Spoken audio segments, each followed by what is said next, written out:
And continue in the book of Genesis here, and I'm going to try to teach this on a couple levels here to the best of my ability, because there's layers upon layers in the Bible.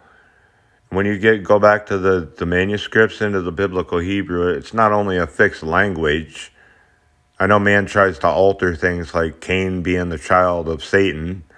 The manuscripts lock it in there. It's fixed in there. You can't change it. But that's fine. If you want to follow man, go for it. I don't know why I brought that up, but let's just get right back into it. Genesis 1 verse 3. And God said, "Let there be light," and there was light. Verse 4, and God saw the light that it was good, and God divided the light from the darkness. Verse 5, and God called the light day, and the darkness he called night. And the evening and the morning were the first day. Yom Echad in the Hebrew. And at a different level, what is light? Jesus is the light of the world, for one. But what is light referred to in the scripture? Truth. What is darkness? Deception. You're either in the light, you're either in the Lord Jesus Christ, you're either in truth, or you are deceived by the darkness. So what's this first day here? How long is a day with the Lord? Was the Lord here? He absolutely was. How long is a day with the Lord? A day with the Lord is as 1,000 years, and 1,000 years is one day. 2 Peter chapter 3. Not sure which verse, but it's there. You'll find it. Read the whole thing. I would say read that whole chapter and find out there was a heaven and earth age before this one. Cover that in part 1 of this. So, I equate this to 1,000 years. I equate all the days of Genesis to 1,000 years. And a pretty amazing thing happens. You find out the estimated end of the last ice age is right around when God said and the earth became a wasteland, or when he begins to replenish this earth. Verse 6, and God said, let there be a firmament in the midst of the waters, and let it divide the waters from the waters. Verse 7, and God made the firmament. What is this firmament? Well, it's going to tell us here. I've heard all kinds of theories on it, and I'm not going to really debate all those theories. I mean, it does make for good discussion. And divided the waters which were under the firmament from the waters which were above the firmament. And it was so. So what is the firmament? And God called the firmament Shemayim, heaven in the Hebrew, heaven, Shemayim in the Hebrew. And the evening and the morning were the second day. And God said, let the waters under the heaven be gathered together onto one place, and let the dry land appear. And it was so. Verse 10, and God called the dry land earth, and the gathering together of the waters he called he seas, and God saw that it was good. Verse 11, and God said, let the earth bring forth grass. I believe that there were people created right here. All flesh is grass, as mentioned in the New Testament. I believe that people were created, as well as these trees here. Christ healed the man and the blind man, and he said, I see men as trees walking in the Gospel of Mark. The herb yielding seed and the fruit tree yielding fruit after his kind, whose seed is in him, properly translated, upon the earth, and it was so. We're going to find out that these fruit trees, the fruit is symbolic of the reproduction of the tree. Just like the tree of the knowledge of good and evil had fruit. And when Adam and Eve partook of that fruit, Eve became pregnant. It's symbolic of reproduction is what it is. It makes that whole so-called sin in the garden, which it was a sin, I'm not saying it wasn't. I'm just saying the way they teach it with the apple and all that is false. It makes it all make more sense when you understand that the fruit is symbolic of reproduction, because the fruit has seeds in it for reproduction. Whose seed is in him after his kind. They're masculine trees.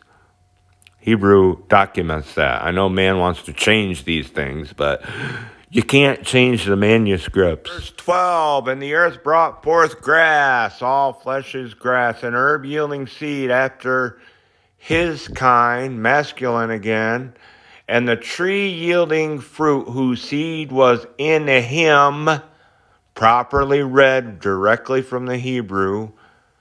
These trees are not its, they're hymns. After his kind, they got that part right. And God saw that it was good. And the evening and the morning were the third day. We're up to 3,000 years here. If you equated a day as 1,000 years, and I like to, because it's pretty awesome when you do. But let's get back to these trees yielding fruit whose seed is in him for reproduction, symbolic thereof. The tree of the knowledge of good and evil had fruit with seeds, and that's why Eve became pregnant with Cain in verse 16, Genesis 3:16. And I know that upsets people, but you can't change the manuscripts. If you want to listen to your preacher and have him say, "Oh, well, that's bad teaching. Cain was a child of the devil." That's what the Bible teaches, and it's fixed in the manuscripts. So if you want to alter that, have a nice trip. Have fun with that. I think we need to take it directly from the Bible and take it as it is written and let it speak for itself. And it does very well. It's awesome when you do that. Verse 14, and God said, let there be lights in the firmament of the heaven to divide the day from the night, and let them be for signs and for seasons and for days and years. Verse 15, and let them be for lights in the firmament of the heaven to give light upon the earth. And it was so. Verse 16, and God made two great lights, the greater light to rule the day and the lesser light to rule the night. He made the stars also. All things were made by him.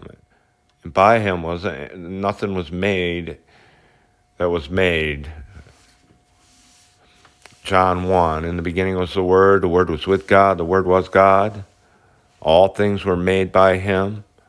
God created all things. He created stars in the sky. Have you ever looked up at the stars at night on a really clear night?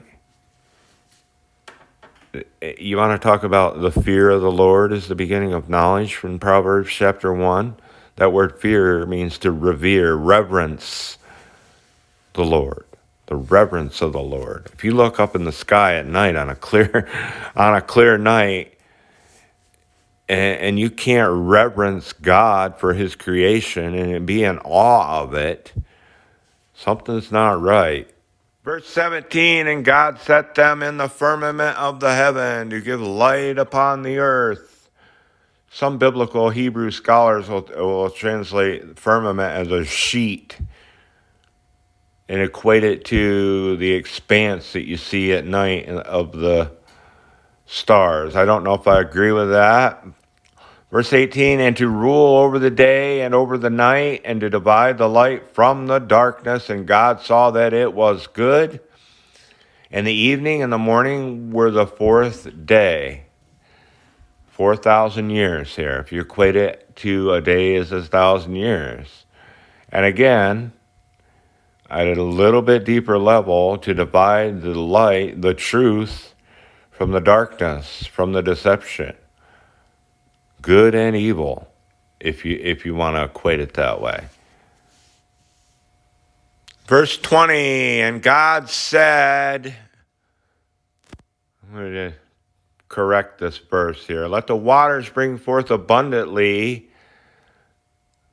the moving creature, the living ones that hath life, and fowl that may fly above the earth and above in the open firmament. of heaven. Verse 21, and God created great whales. Scratch the word whales.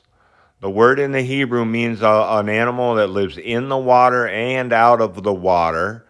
Some equate this to a crocodile. I don't know if that's correct. It's not whales.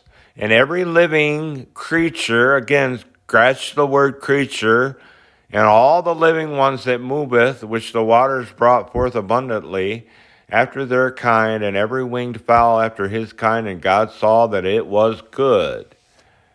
Verse 22, and God blessed them, saying, be fruitful, and multiply, and fill the waters in the seas, and let fowl multiply in the earth.